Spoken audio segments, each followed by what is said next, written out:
Jo, altså. Kan jeg komme ind?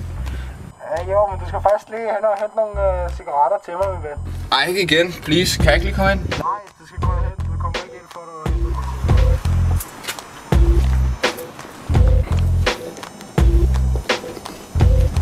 Stop lige en halv, du. Hvor fanden tror du skal hen?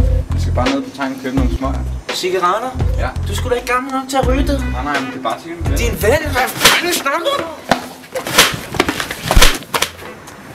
Hvad fanden? Hvad fanden har du lavet? Det er sgu ikke mig, du. Jeg aner ikke, hvad der skete. Han er helt væk. Jeg tror, han er blevet faldet eller et eller andet. Du egentlig nogen cigaretter? Nej, det var det, jeg sendte ham ned efter. Seriøst? Ja, jeg sendte min mester her ned efter nogle smøger. Kan vi ikke få noget liv i ham, så kan jeg måske gå ned på tanken og hente nogen. Hvad siger du til en kone?